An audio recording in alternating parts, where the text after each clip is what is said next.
Hello, book club. Our very first book of the month is The Menu. I first learned about Stephen Manchester's book, The Menu, through the Facebook group Tattered Page Book Club. So I just wanted to say thank you to that book club page for all the wonderful work you do introducing readers to authors. And I am honored to introduce the author of The Menu, Stephen Manchester. So thank you so much for being here. I am definitely honored to have you here. The honor is mine. I appreciate it, Heather. All right, so I have a question for you, a hard-hitting question from a Okay. 5-year-old that would like to know. Gemma, what would you like to know? I would like to know if your book is really a menu. The beginning of the book is definitely a menu, and the whole idea of the book, the concept of the book is based on a menu. So if you go to a restaurant, Gemma, right, you would order things that you want to taste. And in this book, what happens is the characters actually order things in their lives that they want to experience. Oh. That's a great question. Thank you for asking it. Yes, You're thank welcome. you. Great co-host, great Oh my question. goodness. Thank you so Fantastic. much, Gemma. So my very first thing I would love, could you hold up your copy of the menu and just give us your brief overview? So yeah, I've been writing for about 30 years, and I'm sure we'll get into some of the reasons as to why. But most books take me about 6 to 9 months to write. This book has taken me close to 10 years, and I wanted to write a book for my children. I'm not a very religious man, but I am very spiritual. And as kids grow up, they have these fears of death, and what I wanted to do is explain to them that at least from my perspective, right? You don't have to fear that. Like we celebrate birth, there's no reason that we shouldn't celebrate death as well. That it's a part of life. So it's one of those types of stories that is very near and dear to my heart, and it's probably I've written 17 books, and this is probably the one that I was supposed to write. I love that. And you said it took you 10 years? Close to 10 years, because 10 years ago I started it, and I knew back then that I was still kind of honing my skills. I hadn't sharpened my skills yet, and I wanted to get this right. Like I really wanted to stick the landing on this book, where it wasn't, I'm not trying to recruit people toward a religion by any stretch of the imagination. Basically, the concept of the book is that none of us is ever alone, not ever, and that we're all connected, right? So you don't ever have to feel alone because we're all in this boat together. I believe that. I truly do. Yeah, and that's a great message for your book. I really love that. I think everyone can connect to that no matter what their religious background is. Right. I noticed you have a very impressive author career resume. So you are the author of 4 #1 national bestsellers. Hmm. Your work appeared on NBC's Today Show, CBS's The Early Show, and BET Nightly News. You had 3 of your short stories selected for 101 Best for Chicken Soup for the Soul series. You are a multi-produced playwright, as well as the winner of the 2017 Los Angeles Book Festival, the 2018 New York Book Festival, and the 2020 New England Book Festival. So I would love to know, what was the moment in your career where you really felt like this feels like success to me? This is what I wanted. So I got to tell you, I served in the first Gulf War, so a lot of my background is in the military and law enforcement, which seems a bit peculiar given that I write tearjerkers and I write male perspective to a female audience. So I don't know how I ended up there, but I did. But the first couple books I wrote, one was on the prison system. I was an investigator in a medium security prison in Massachusetts. So I wrote about that to bring respect and recognition to the profession that few people knew about. I also wrote a nonfiction work called The Unexpected Storm on what it was like to serve in Operation Desert Storm in Iraq in 1991. Once I exhausted that, I knew that in order for me to keep writing, I'd have to, return to the imagination of an 8-year-old, right? And I was happy to do it. I was very comfortable to do it, and now I can stop making up all these characters. I wrote a book, a manuscript called The Rocking Chair, and it was almost like my grandfather was sitting on the side of me, and I fell in love with the characters in the book, and it was, me being in this make-believe world, but I believed it so much. I worked on the characters so much that it became real to me, and that's when I knew that, yeah, I probably have the chops to do this. I knew I was going to have to spend, the next 10, 20, 30 years to really find my voice and my style and be unique in that. But I was committed to doing that. But really, when I started penning The Rockin' Chair, I knew that was it. It's not just what I do anymore, it's who I am. Oh, wow. That is amazing. I love Yeah. that. That has to be just the best moment to just get that feeling. Right. Right. This is what I'm going to be doing. Yeah. Because once you find, your passion, right, and you can turn that into your purpose, then it's a life worth living, right, and or well lived, and a lot of work, but definitely, worth every second of it. Yeah. And I'm glad that you brought up your time in the Gulf War too, because I wanted to make sure I thanked you for your service. Oh, thank you. I appreciate that. Thank you. Yes. And I appreciate what you've done. I Thanks. wanted to know too about your book festivals. What is it like to enter those? And do you use that to motivate things that you were writing at the time for those festivals? Yeah. I think usually the festivals come after. So any of the contests, I tell I try to work with a lot of young writers where I tell them, don't enter writing contests because they're normally won before you even enter them. So you're going to face enough rejection. This entire industry is very difficult. To be published, we hover around 95, 96, 97% rejection. But once you kind of come into your own, my publisher will submit my works for certain book festivals, and it's an honor to win them because I'm able to go there and network with people. My wife and I have been to Paris. I've won the Amsterdam Book Festival.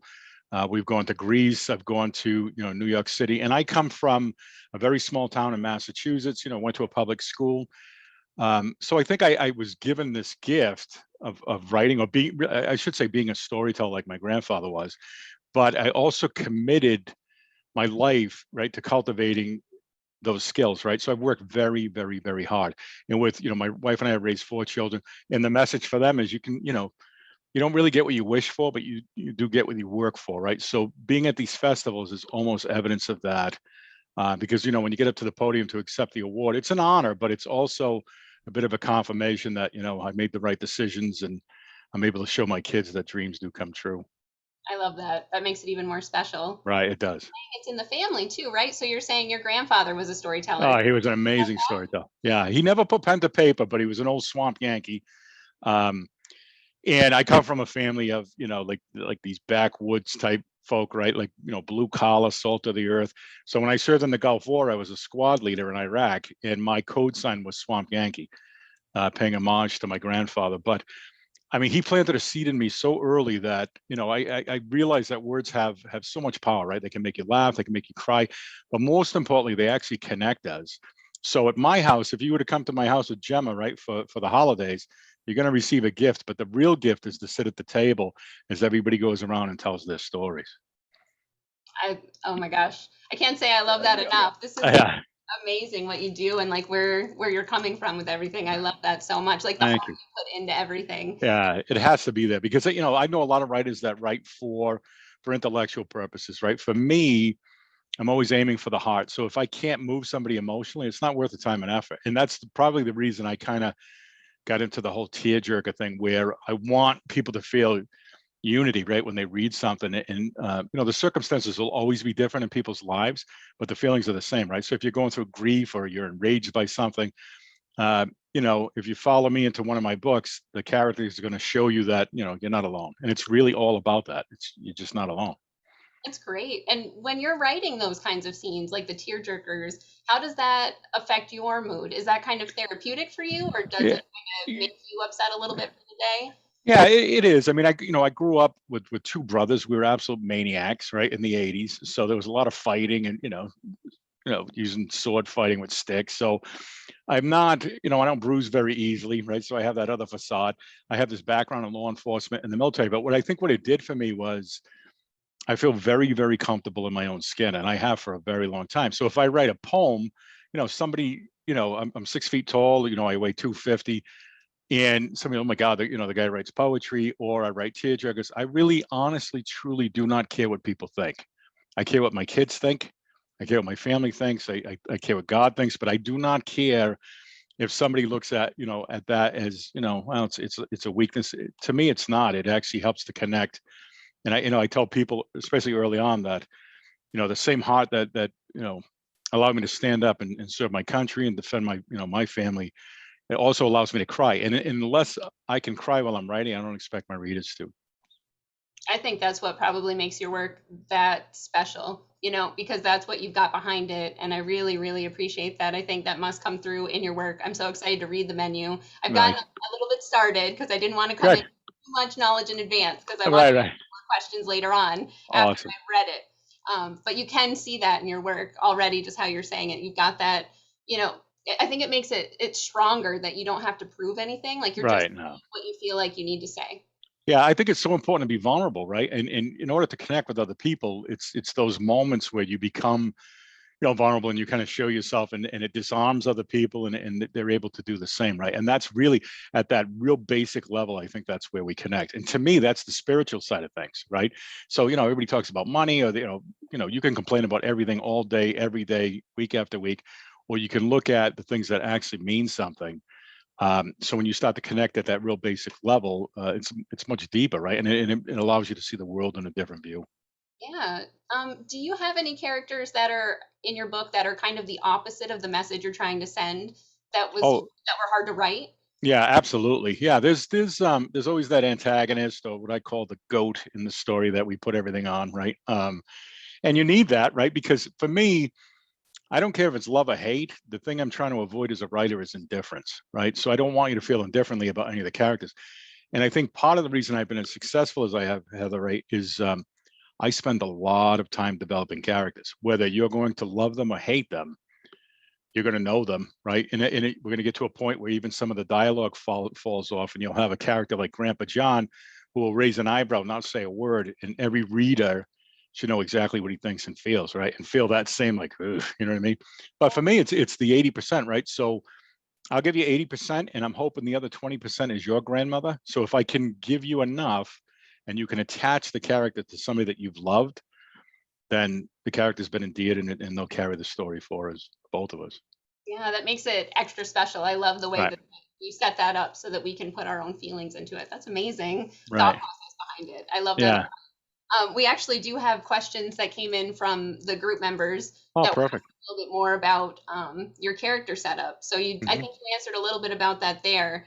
And I did want to ask a little more about how you set up your characters, like the names, even down to the names, because I did look up the meaning of Finn, which I believe Finn Reed is the name of Right, Finley. character.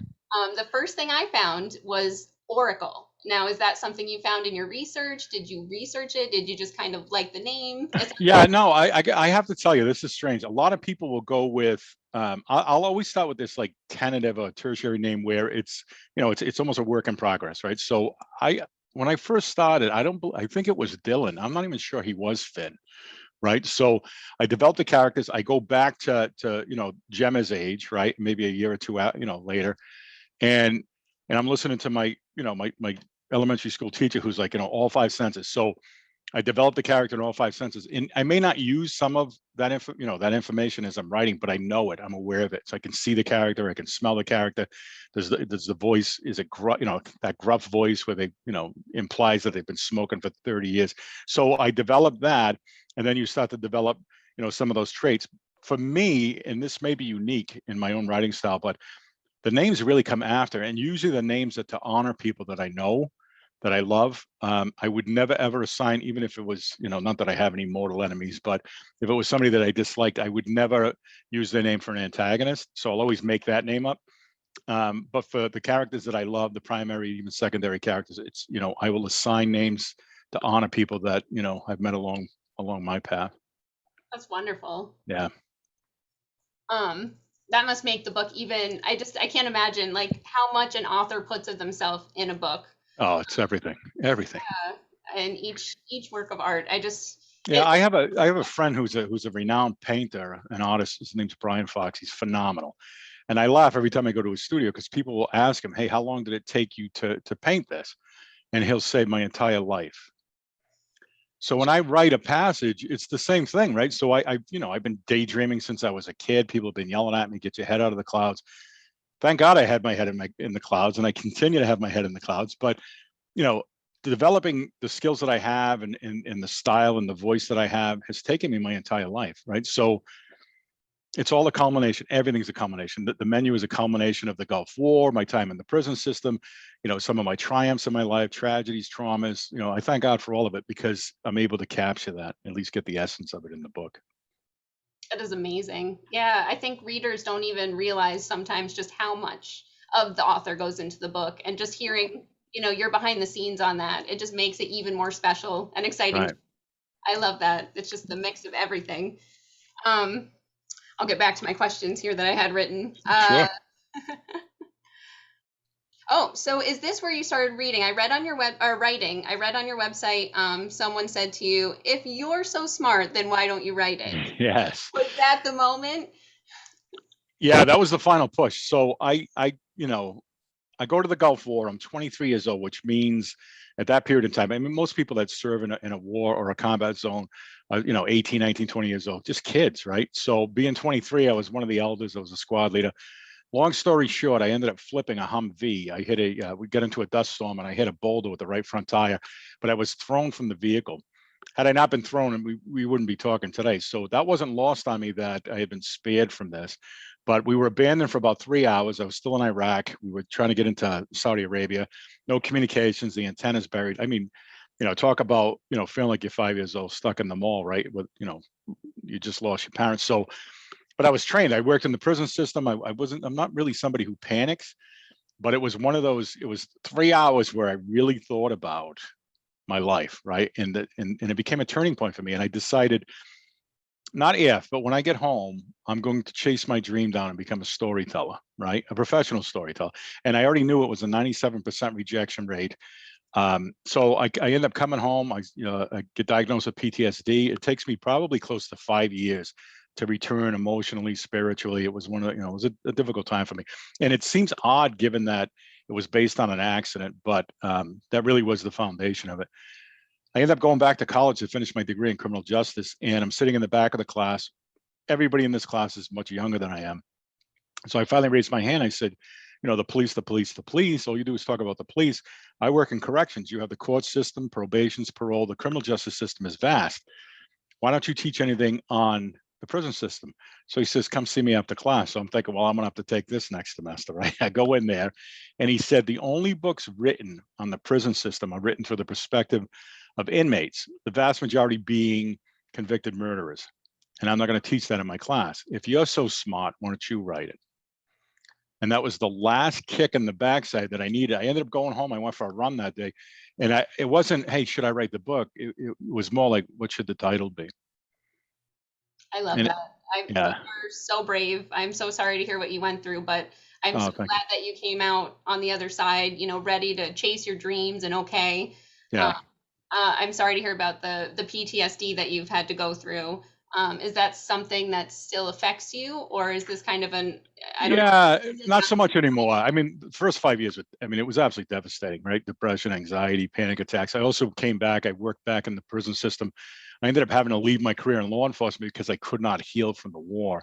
And when I look at people that served in World War II, Korea, Vietnam, I never saw a fraction of that, right? But people don't understand how war affects you, and to see some of the things you saw. And for me, this accident, it was bizarre because it was, it happened late in the afternoon, so night was coming. We lost communications. It was, pretty terrorizing. That being said, I now look back, 30 years later, and consider that a blessing. Like, it was a point in my life, and what a blessing at 23 years old to decide I'm going to make more of my life than I would have. Right. I'm going to chase this dream. And if it doesn't come true, it doesn't come true. I've always been responsible to my family first. But when other people are asleep and I'm up, knocking on the keys, right? So it was a turning point. And I now look back, even though it was devastating at the time, it was a blessing for me. It's actually helped to define my life. That's wonderful that you can take that and turn it into the positive going forward. Right. I love that. Do you feel like that's something that would have been picked on your menu? You think? Is that like that moment that in advance? Yeah. Here's a really cool story. So, and I say this tongue in cheek, so take it for what it's worth. But I have a dear friend, this guy Keith Conforti, who does some of my book covers, and he heard the story about me hitting a boulder with the right front tire, and then all of a sudden, I don't know if law enforcement's for me. I'm going to become this writer, and I'm going to write these tearjerkers. It's just bizarre, right? And he said, "Don't you think it was cool that God put the rock there, right, for you to hit, and kind of pull your head out of the sand?" And I think about that, and I'm like, I don't know if that, you know what I mean? Like, it's cool to think that way, but for me, I'm grateful. I'm absolutely grateful that it happened. It could have went really, really bad, and again, we wouldn't be talking about it. But because I survived it, there was only two ways to go, and I refused to, to go any lower. So, you bounce back and you make the most of it. And it's something that I'm trying to teach my children too. I would have never been the father, that I wanted to be if I had gone the other way. They must be so proud of you too, everything that you are doing. How do you balance that family life with your writing life? Yeah, the family stuff comes first. I'm not going to lie to you. There are a lot of times, especially when I'm working, if I get 30, 40,000 words into a book, and the average novel for me is about 80,000 words. So if I'm about halfway through, it's really hard because I become OCD, right? So I'm trying to balance everything in my head. It doesn't necessarily have to be me on the keyboard or putting pen to paper, but it's in my head and I'm trying to arrange it and organize it, work on segues. So I live in two worlds at the same time. And I have to remind myself continuously that the first world comes first, right? So my wife has to come first. My kids have to come first. I don't write on Christmas. I don't, if we have a dinner together, like the writing, it comes second, but it comes a close second, right? So when, other people are watching reality TV, I'm writing, right? While other people, getting 10 hours sleep, I'm getting 7, right? So I make it a priority, but the family comes first. And I think for them, I've said a lot of things to them that have gone into one ear and out the other, right? As being a mom, right? But it's the stuff that they see. So I can tell them, listen, you need to help people, or I can host a fundraiser and drag them along. And it was much more effective to do the latter. That makes a huge difference. Yeah, it rather does. than just words can do a lot. They are powerful, but there is Right. a lot in action too. So Right. I definitely understand. Yeah. That's wonderful. Let's see. Did you do any kind of research or anything that kind of came about with writing your characters that surprised you along the way? Always. Always? Absolutely. Yeah, always, always, always, always. It's like if you develop them, really well in your head, right? So picture your best friend, Heather, right? And you're writing a book and that the main character is based upon your best friend. You already know what your best friend's going to say. You know how she's going to act, react in most situations. So it's important for an author to get to know the characters to that. But there's always these situations that come up as you're writing. And I storyboard my work. So I do provide myself with an outline. Here's the beginning, here's the end. Because if you don't do that, I'm going to take a right and just keep going off on this tangent, right? But there's all that freedom in between where you can kind of bounce back and forth. And the characters always do something that I didn't expect them to do. And then the reaction to that from, an opposing character then becomes surprising. And then it's just really cool because if you're really in the zone, truly in the zone when you're writing, it should almost feel as if this is being given to you, right? It's almost like when I wrote the menu, it's, obviously it's 100%, original, it's unique. But as I was writing it, I was just allowing myself to flow, and I don't really get in my way with overthinking it, right? It's just tell the story, right? As if I'm making it up and I'm telling a child a story at a campfire. You don't script it, you just wing it, right? And so when you write in the purest form, and obviously the editing process will clean all that up, but wing it. Become that 8-year-old and tell this story that never took place, and try to convince people that it did. Yeah, that's true. It's easier to edit something you already have rather than Right. kind of going back to square one all the time. Absolutely. Yeah. And you had mentioned a little bit about there's someone who does your cover. I was going to ask you about that. Your cover is beautiful. I love Thank you. the gold over that red texture. Yeah. It Right. even looks like it's shiny the way you Right. have that gradient. Right. Did you have some say in that, or was that Yeah. something you ran with and kind of? No, I did, and he's just super talented. But I told him I wanted, you walk into like an old time steakhouse in Chicago, they hand you a menu, you feel it, right? You can smell the leather on it, you can feel the texture on it. And as reading the book, and I don't think I'm giving away a lot here, but there is a page in there which is a menu, right? Which you can order, but you can't again have any of the good without the bad. So I wanted it to have that feel, even though the dimensions aren't what I wish they could be. So we had to stay within somewhat of like an industry standard with the dimensions of the book. But yeah, this guy is absolutely amazing. And it's pretty cool to get to a place in your career where I know what I do well. And for the rest of it, I surround myself with people who are smarter than me, right? And that's really how you make the magic happen. Like, my copy editor, incredible, brilliant, right? And then you get into proofreaders, and I have a beta team, and I have somebody, a couple different guys who develop the covers for me. So I am blessed, and it's taken me years to put this team together. Oh, that's wonderful. Yeah. Yeah, to have the people that you trust to know give you the answer that you need and Yeah. in the right direction. That's perfect. Yeah. I was Everybody wondering how stayed. much you did and what you outsourced. I have a say, and I have, it depends on what the publisher that I'm working with. I work with the traditional publisher. They, industry standards that they have the final say. But there are times where you can really push on it, right? And for the menu, this is exactly what I wanted. And it has that feel to it where, this is, and I wanted to be very simple, that burgundy, and you know what I mean? It's, It makes it very striking. Like if right. I see that on a bookshelf, I'm going to want to walk over and be like, what is this? Yeah, right. Exactly. Yeah, it's That's awesome. I love it. Thank you. Yeah. Let's see. So I had another question, a bunch of questions. I'm sorry, I was going. No, please keep I'll find going. my place. Yeah.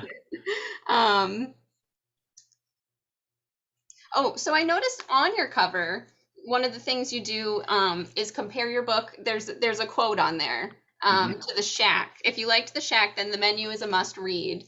I know that's something, it seems like the industry does that a lot, where they say you have to compare your book to something else to market it. Right. Which I find interesting because your concept is so unique. Yeah. Is that something that, the quote came to you and you're like, okay, let's use this? Or was that a hard part of the marketing and setup? Yeah, it's always tough to pick. I mean, it's a good move to put a quote on the front cover from somebody who, has some legitimacy. So John Lansing is an author, a super talented author out of California. Also happens to be a good friend of mine. So, I send him the manuscript. He reads. He comes back. If you like The Shack, then the menu is a must read. Now, I love The Shack. I think the menu is significantly different, right? But I also knew that, this book kind of teeters between commercial and the Christian market, right? And there's nothing wrong with the Christian market, but I see the message in here as being much more universal. So I don't care if you're Muslim or you're a Buddhist or Protestant, if you're an atheist, it doesn't matter how you come to this message. It's a universal message, truly about love, right, or unconditional love. But I think that quote helped to kick the book out of the station, right, and get it on the tracks and move it along. It would be a curious thing to see, during second printing if we kept that on there, right? Because I've had a lot of reviewers come back and say, listen, I love The Shack, but I love this too. And they are incredibly different works, when there were some people that didn't like The Shack given their religious, belief system, and vice versa, where I didn't go too heavy on some of the religious stuff in this book. And there were people that took exception to that. So it depends on where you are in your life, but really, really good question. I'm glad that you brought that up. And I'm grateful to John for giving me that quote. And I think it's probably paid its dividends, at least to get people reading it and kind of get the ball rolling. Yeah, that's great. I mean, as long as I think I see what they're trying to do, so like you can stick with the genre that you like if that's what you're looking for. But I have always found it kind of weird that they want like specifically, what does your book match up to? And it's like, but my book is unique, it's its own thing. So I was wondering about that. Yeah, because I personally haven't seen The Shack, so that's my first time hearing of it. So I see how that kind of, him being your friend too, that kind of helps each other out too. Right. Yeah, no, it does. And it's The Shack did so well. It did, it was a blockbuster, right? So, being able to leverage that, I'd actually talked to the author of The Shack, so it was a perfect gentleman. So it just made sense at the time. So I'm glad that we used it, but we'll see what we do going forward. Yeah, you had some interesting like comparisons. I think one of the other ones was you write like Nicholas Sparks on steroids. I was kind of laughing, looking through, like, oh my gosh. Yeah, it's funny. I love Nicholas Sparks. He's in his audience, which is much, much more vast than mine. So I'm an aspiring, I'm trying to get there, right? But Nicholas Sparks writes love stories between a man and a woman, right? And I write love stories between characters. So, I mean, I wrote a book called Gooseberry Island, which was about, a couple. And then the next book is, Goodnight Brian, and it's about a grandmother and a grandson who's disabled. So the dynamics of the book are almost the same, right? But I couldn't prove out unconditional love between the man and the woman, because let's face it, there's things that we can do where you're like, I can only take so much, right? Where between a grandmother and a grandson, who's disabled, it was pure love, right? And I was able to write that in a way that was beyond heartfelt. So it kind of makes me grin a little bit when people compare me to Nicholas Sparks, because I think our writing styles in some sense are the same, but I like to think that I cover a little more ground. You know what I mean? In Yeah, the so story, it's a the lot story broader itself. Yeah. concept of it rather Right. than, Right. yeah. Right. And Yeah. don't get me wrong, I'm not. He's phenomenal. He's a phenomenal writer. But Yeah, but I see what you're saying. Yeah, the comparison thing has always gotten me confused. Like, why do they have yeah. to do that to books? Right. Right. Yeah. True. And I think once you get to the point where there are no more comparisons, then you know you've quote unquote made it, right? Where it's like, I don't need to compare myself because people know, Steve Manchester is going to write Steve Manchester They'll stuff, be right? comparing So, to you. Like, your right. book is like Right. Stephen, Right. Stephen Yeah. Manchester's. Okay. And that's the hope, right? So we'll keep plugging away, Heather. See what happens. Well, you definitely have done some amazing things, so you're Right. definitely in that Yeah. direction, if All right. not We're already moving. there. Yeah. Thank you. I think it's just hard to compare other books to you because your book is so unique. I can already Right. tell just from reading the beginning that I have. So Right. I think that's a great thing. Thank you. I appreciate that. Yes. Let's see. Is there anything you wrote in the menu that you wish could be real, but isn't? Yeah. I wrote, and this is like a lifetime of experience, right? Or just having these experiences. So a lot of what the menu is about is it's leading up to death, right? So it's that whole circle of life type thing, right? So it's easy to talk about birth, everybody gets excited, and then somebody lives 80 years and does these amazing things throughout their life. There's so much love and there's family, and then it's devastating when they pass, right? So with this book, it's more of a celebration of that life, right? But if you truly believe that in the afterlife, right, and that we are connected, and this is going to be the last time that we're quote unquote together, then it's easier to celebrate that. So there are certain excerpts in the book where I have a character who actually passes away, and in the very next breath, she opens her eyes and she's in heaven. And it's the way that I visualize heaven. So it would be my heaven. Um, but even God in the book, God is a character in the book, but he's got like the greatest sense of humor. And one of the lines is when he approaches her, he's as excited as pulling a child off a roller coaster for the first time. And he's like, well, how was it? You know what I mean? Like, did you have a great time? And she's like, yeah. So, you experienced this, you experienced that, but he's excited for her that she had experienced all this stuff. And then, there's that melancholy where, now I'm disconnected, and he laughs and he says, watch. And it becomes that, you know what I mean? Suddenly I didn't leave my kids or my grandkids, you know what I mean? Like, it's just, I'm in a different place for now, which is temporary, and we're all going to get back together type deal. So Yeah, I mean, there is something very comforting about the beginning of the book, the way that you set it up. You already know it looks like it's setting up to come back around. There's just oh yeah, something that no matter what your religion, there's something that just feels really great about reading that. There, right, it comforts, it settles, and it makes you want to keep reading and yeah. very Thank excitedly. Thank you. I appreciate that. Because the problem is, I mean, people talk about the afterlife, and for me, and it's not everybody will continue to bring up this word reincarnation. The book wasn't designed for that. I don't really get into reincarnation. What I say is, if you believe in the afterlife, that your spirit exists after you leave this planet, do you also believe that you existed before you came here? And if you did, and to me, it doesn't matter either way, whether you do or you don't. But I'm telling a story. I'm a storyteller. So in this case, let's just presume that you do believe that. What if you were handed a menu and you could pick your life? But what God tells these characters is whatever you choose, you must finish, and you can't have any of the good without the bad. And I love that. Yeah, that's just the perfect. It's real. Right. That's definitely very Right. true. Right. And with a little bit of courage, right? He hands the menu back and says, "Give me everything. I want to experience all of it." But with that comes trauma, comes tragedy, pain. You know what I mean? But the highest of highs and the lowest of lows, right? But if you go, I have a really, really good friend who's, I love this saying, and it's his, so I can't take credit for it. But he says, I'm not here for a long time, but I am here for a good time. And he's very aware of each day being that, he doesn't have to be partying, but he's aware that, I need to be with family and friends, and I need to be eating good food, and I need to be living this life, right? And living it to the fullest. I noticed there's a lot of great quotes, kind of like what you're saying. They're very uplifting and they're just very true. Mhm. Is that kind of how you based like your world building and your story building, like from these quotes that mean it looks like they mean a lot to you? And Yeah, very striking. They really Yeah, very, very much, because it's if I'm true to my process, then I'm writing, especially this book, more than any other that I've written. This book was written for my children, right? So that hopefully someday they share with their children.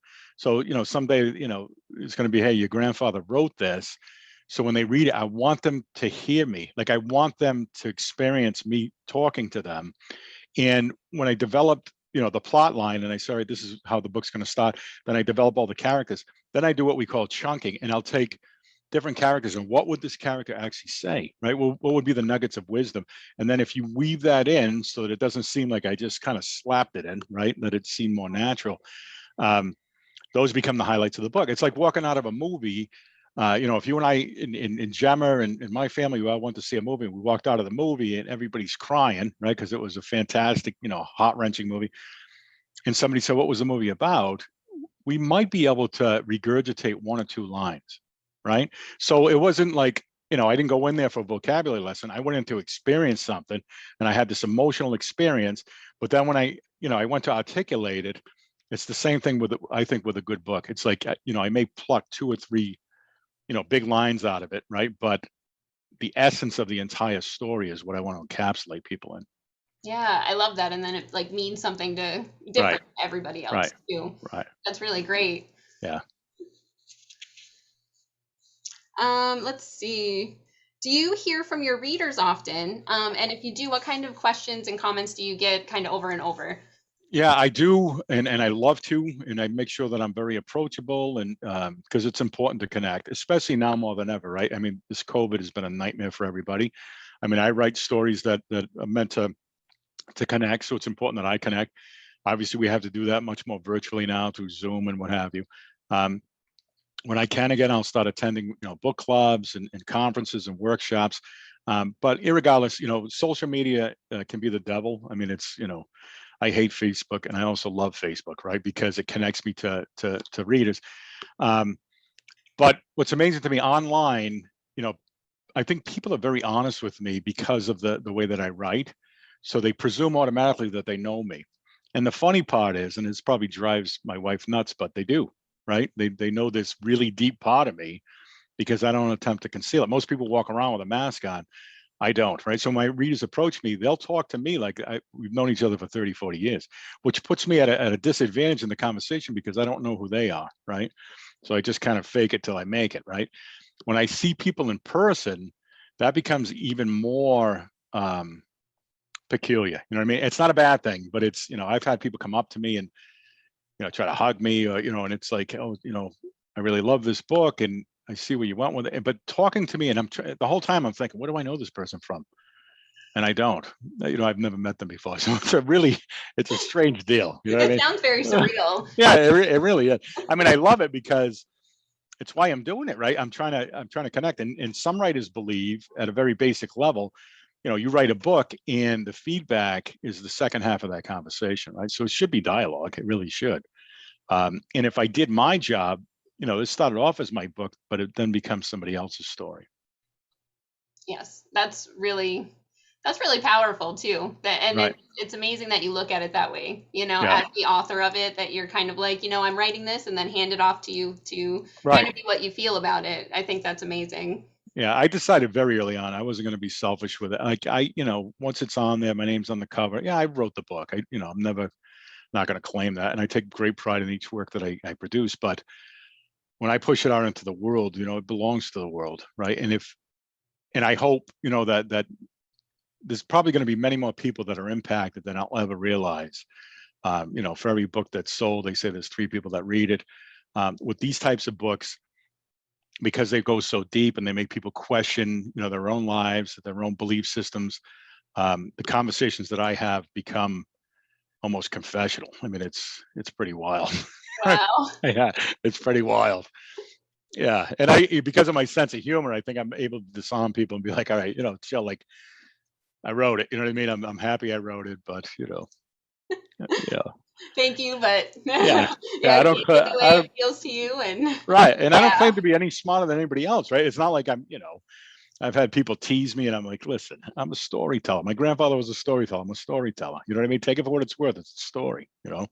I think that just shows it's successful, because either way, that's getting people thinking Right. and, questioning things. And I think that in itself sounds like kind of a compliment, Right. no matter what Right. it is they have to say, like you got them thinking and feeling. And I Right. think that's very special. Yeah, I agree. I'm grateful, and I feel blessed to have experienced a lot of that.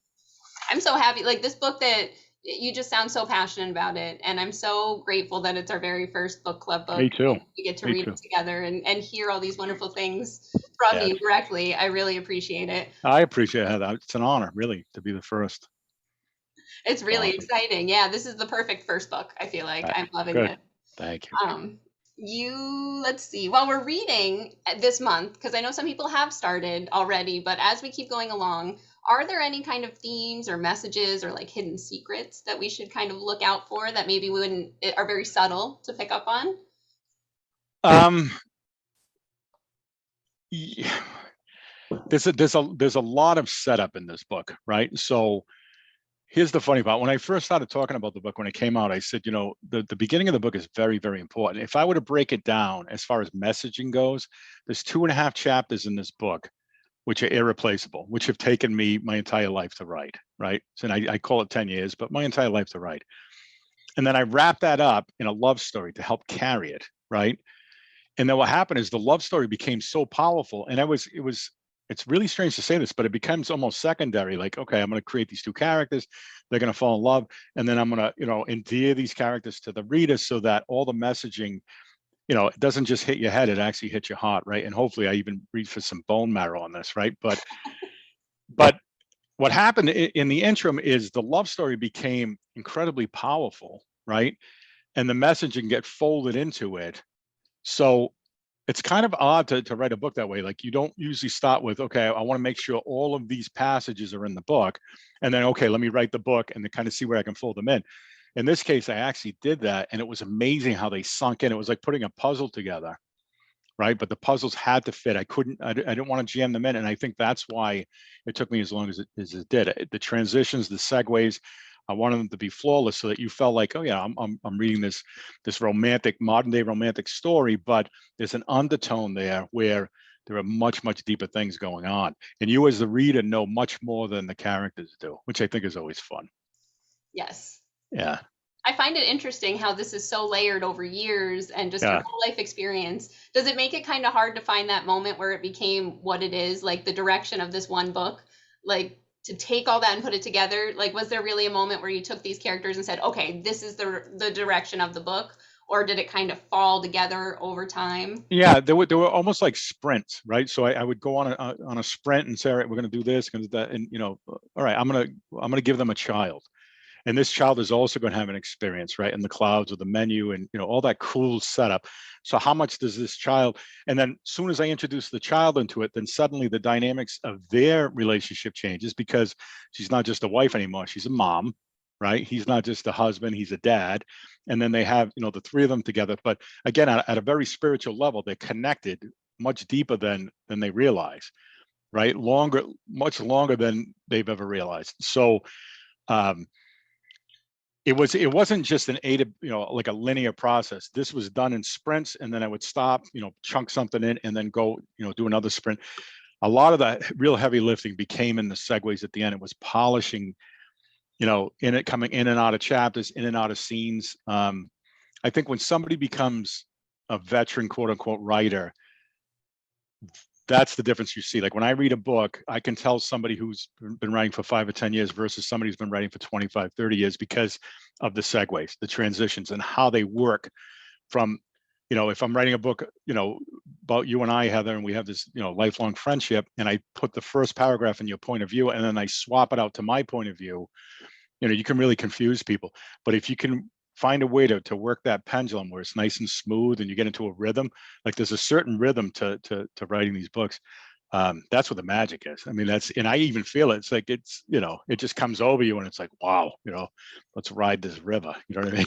Yeah, that's very interesting. All the things that you can pick up from that kind of stuff. Yeah. Yeah, I love it. Well, you are kind of like, you've got that detective kind of in you too, Yeah. And you have to be open to it, right? You almost have to be open to you can't be like, well, this is what the book is and that's it, and pound your fists on the desk. And No, I started here and then I ended up here and then I went here, and I still have to leave it within this border or this outline, where I'm gonna, I'm never gonna be able to finish this book. But with the menu, really, really, really took my time with it, because it's precise, and even in the end, during the editing process, it was meticulous to the point where it was mind-numbing, which is tough to do, because you have the mechanics of writing, and then you have that storyteller. So if somebody introduces me at a party, I'd much rather them introduce me as a storyteller than a national best-selling author. Or this, that's fine. I'm an author. I'm a writer. I'm a storyteller. I'm a born storyteller. So I can tell this super, super complex story, but I'm not on my game unless it feels like you're sitting on my front porch, we're sipping some lemonade, and I'm kind of taking you through the high grass, right? And we're just enjoying this story together. I love that that's at the heart of what you do. Right. I don't feel like that's always going to be the common answer. There are a lot of great and appreciative authors out there, but I know sometimes maybe I think it might be easy to kind of get into it if, oh, we've been doing this for years. Now it's my job. Like, I feel like you can get there with art, Right. So Right. it's great that it's still like really passionate for Right. you. And you were working on this for quite a while. So was it hard to jump back and forth between other things that you were writing while you were writing that? Yeah, it was. But as long as you finish within, if you can compartmentalize it, like I have a real difficult time. Again, I'll go back to my friend Brian. Like, he can work on 3 or 4 paintings at the same time. I can't work on, 2 books at the same time. I know other writers who can, other authors who are very successful at that. But for me, I'm going to, just emerge myself, right? Body, soul, mind, into these characters, into the plot, the storyline, the setting, dialogue. And I need to stay there, and I need to stay there and work it out as I'm in the story. It was tough to do this. So I almost had to get to a certain point. I'm sorry, here's where I cut it off, right? And then you go back to some more chunking, like, oh, here's some more really cool lines that I can put in the book, this and that. So I guess I was working on 2 books the entire time over the 10 years, but I saw this as being a project that was, much more elevated, right? The scary part of this book for me, and I've written 2 since, in 2020, the quarantine was brutal, but I spent the time well, right? So I ended up writing a full length, almost like an epic novel called Dad. It'll be out in August. And I wrote another book called Lawn Dots and Lemonade, which is the first sequel I've ever written in 30 years, based on, one of my 80s books. But it was hard to leave the menu, to have that much passion for it and get into another book. Almost scary, right? And the cool part of it was I haven't lost the passion for this book. There are books that'll die after 9 months, 12 months, 15 months, where they just die on the vine, right? It's like, what's next? I see myself promoting this book in 20 years. That's wonderful. Yeah. Do you think you want to kind of go back into this world and revisit and write maybe a sequel to it? I think at some point it will. Hopefully it wouldn't take me 10 years. One of the greatest pieces of feedback I received was one of my readers, and I guess at this point I can call this person a friend, but I've never met them, physically. And he came back, said he devoured the book. He read it a second time, and he said, "When do I get to see the dessert menu?" Oh, I love that. So I said to him, "Listen, I've never let anybody title one of my books, but you just did. I can't tell you when it's gonna happen, but as long as I don't get hit by a bus, I'll give you the dessert menu. I'm just not sure when." But it's almost set up for that because of the child in the book, right? Where it becomes, they kind of go through their path and kind of go through their cycle, and then it's his time, right? And we all have our time. So. And I feel like the way that you've written it, I mean, honestly, I feel like you could make as many sequels as you wanted. It's very open-ended, where you could follow so many stories or where they go before and after. Right. That is something I noticed in the very beginning. Like, Finn already has his name. So what happened before that? Like, what is your world looking like before that? I was curious too. Like, you could write befores, you could write afters. There's a lot you could do with that. Exactly. I mean, it's a weird concept when you think about it. Like, how do you start a story before somebody's born, right? And then it's like, all right, so we have to go into a different dimension, and it's almost surrealism, right? But all based on faith, or what my belief system is, right? And again, we're not talking about religious doctrine here or dogma. I'm talking about, do I think that, I knew my grandfather before I came here? Yeah, I do, because I felt connected to him, in my earliest memories, I felt super connected to him, like we were almost soulmates, right? So it was a strange thing. I mean, this man passed when I was 12 years old, and for me, he walked on water, right? And he's been with me the entire time. You know what I mean? He's been with me for 40 years while I write these books. I go to the Gulf War. Like, he's never that far from me. And it's, it's obviously it's in my heart and in my head, but I feel his presence. That's beautiful. And I think that's something that people will be able to relate to in your book. Again, no matter their religion, like no Right. matter how they classify that feeling, I think everybody's had that feeling for at least somebody special in their life. Absolutely. Absolutely. And it is a beautiful thing. I love Yeah. that so much. I think I will. I've asked you a million questions. I appreciate you It's awesome. hanging in for everything. That's been fantastic. I've really enjoyed this. Oh, me too. Thank you for taking the time. This is great. And I'm just going to remind everybody, I'm going to go ahead and put the link to get your book again, in case people haven't quite started yet, or if they're going to in the future, in the description below the video. And I do want to thank you for your service again. Thank you. I appreciate that. Went through and where it's led you and just everything that you do. Thank you. Thank you. That was my honor too. Believe me. It's hard to end off from that because it's just such a Yeah. big concept. Like I just can't imagine everything you've been through. So thank you. I can't thank you enough for me and everybody watching. Yeah. Thank you, Heather. Thank you so much. Well, I'm excited to keep reading, and will we be able to talk again maybe towards the end? Yes, absolutely. Bring me back whenever you need me. And that's the cool part. Like, it's fun to talk about a book, to get people to read it, crack that cover and get into the book. It's thrilling to talk to people that have read the book. And I'm talking whether or not you loved it or hated it. It's so fun to sit with people, do this book club, even online. To me, it's just as fun.